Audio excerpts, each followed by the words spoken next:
যে আজকে পশ্চিমবঙ্গে ত্রিপুরার হাজার হাজার লোক, লক্ষ লক্ষ লোক প্রতিনিয়ত যান, পড়াশোনার জন্য যান, শিক্ষার জন্য যান, স্বাস্থ্যের জন্য যান, চিকিৎসার জন্য যান, চাকরির জন্য যান।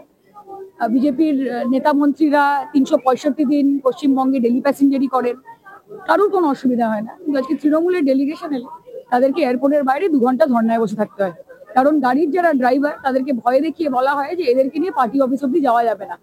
আমাদের পার্টি অফিস গতকাল রাতে ভাঙা হয়েছে এবং আমরা একটা ডেলিগেশন, আমরা এই বার্তা দিতে এসেছি যে আমরা আমাদের নেতা কর্মীদের পাশে আছি। আমাদের মমতা ব্যানার্জি আর অভিষেক ব্যানার্জি পাঠিয়েছে। এটাতে কিসের এত ভয়, কিসের এত টেনশন যে আজকে একটা ডেলিগেশন এলে কি এমন হবে বিজেপির? আমরা যদি এতই ছোট এবং নগণ্য একটা দল হই, তাহলে এই এই রিয়াকশনটা বা এই এই যে পরিবেশ যেটা ওরা সৃষ্টি করে রেখেছে সেটার কি মানে?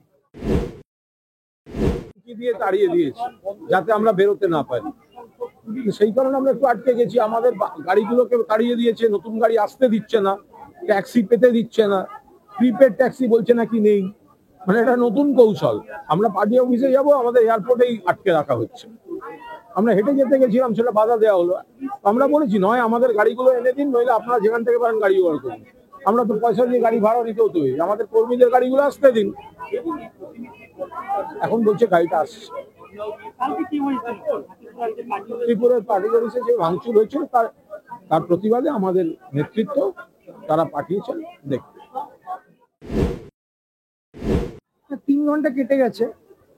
ত্রিপুরার প্রশাসন আমাদের প্রতিনিধি দলের জন্য একটা গাড়ি ব্যবস্থা করতে পারেনি। এবার আমরা প্রশাসনের মুখাপেক্ষী ছিলাম না, আমাদের কর্মী সমর্থকরা আমাদের জন্য 4টে গাড়ি এনেছিল। বিজেপির গুন্ডারা সেই গাড়িগুলোকে ভয় দেখিয়ে এয়ারপোর্ট থেকে বার করে দিয়েছে। পরবর্তীতে যখন পুলিশকে আমরা বললাম যে এই ব্যবস্থা করার জন্য, পুলিশ কিন্তু সেই গাড়ি এখনো অব্দি ব্যবস্থা করতে পারেনি। প্রায় 3 ঘন্টা, পৌনে 3 ঘন্টা আমরা এখানে দাঁড়িয়ে রয়েছি। বসেছিলাম এর আগে, রাজ্যের মন্ত্রী রাস্তায় বসে, 3জন সিটিং এমপি, একজন এক্স এমপি রাস্তায় বসে, প্রতিনিধি দল রাস্তায় বসে। এখান থেকে পরিষ্কার হয়ে যায় বিজেপির পরিচালিত ত্রিপুরা, ডবল ইঞ্জিন ত্রিপুরার প্রশাসন, সেই প্রশাসন কার্যত বিজেপির গুন্ডাদের কাছে মাথা নত করে দিয়েছে। এবং পুলিশ প্রশাসনের এই হিম্মতটুকু তারা দেখাতে পারছে না যে আমরা বলছি আমরা অটোতে যাচ্ছি, অটো ডেকে দিন।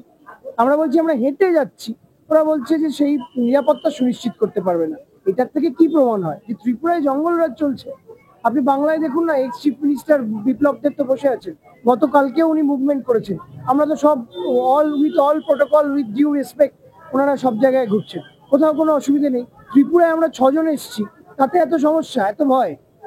এটা থেকে প্রমাণ হচ্ছে যে তৃণমূল কংগ্রেসকে ওরা ভয় পাচ্ছে, ওরা নিজেরা, ওরা বোকা, ওরা এইসব করে আরো ওদের ভয়টাকে প্রকাশ করছে। আমি পুলিশের বন্ধুদের দোষ দিই না, তারাও ডিউটি করছেন, তাদের কিছু করার নেই। তার কারণ বিজেপির দলদাসের ভূমিকা না পালন করলে তাদের বিরুদ্ধে ব্যবস্থা নেওয়া হবে। এর আগে আমরা এখানে দেখেছি যে এখানকার একজন পুলিশ আমাদেরকে আমবাসায় সেভ করেছিলেন বলে কুপিয়ে খুন হয়েছে। আমি নামটা এই মুহূর্তে মনে নেই, কিন্তু কুপিয়ে খুন করা হয়েছিল যখন আমাদের উপরে অ্যাটাক হয়েছিল, এবং বলা হলো যে একজন মানসিক অবসাদগ্রস্ত কেউ একজন নাকি কুপিয়ে খুন করেছে। সুতরাং দেখুন, এগুলো পরিষ্কার যে এখানে জঙ্গলরাজ চলছে। এবং ত্রিপুরার, সারা ভারতবর্ষ দেখুক যে ডবল ইঞ্জিনের সঙ্গে মমতা বন্দ্যোপাধ্যায় সিঙ্গেল ইঞ্জিনের কি তফাৎ। আপনারা বাংলায় একদিন দেখান না যে ত্রিপুরার একজন মন্ত্রী গেছেন বা বিজেপির কোনো সাংসদ কোনো রাজ্য থেকে গেছেন, তাদেরকে রাস্তায় বসে থাকতে হয়েছে গাড়ি না পেয়ে। আনফরচুনেট, দুর্ভাগ্যজনক, নিজেরা নিজেদের আগ্রাসী সন্ত্রাসী মুখ, জঙ্গল রাজের মুখ, সেটাকে পরিষ্কার করে দিন, সারা ভারতবর্ষ দেখছে।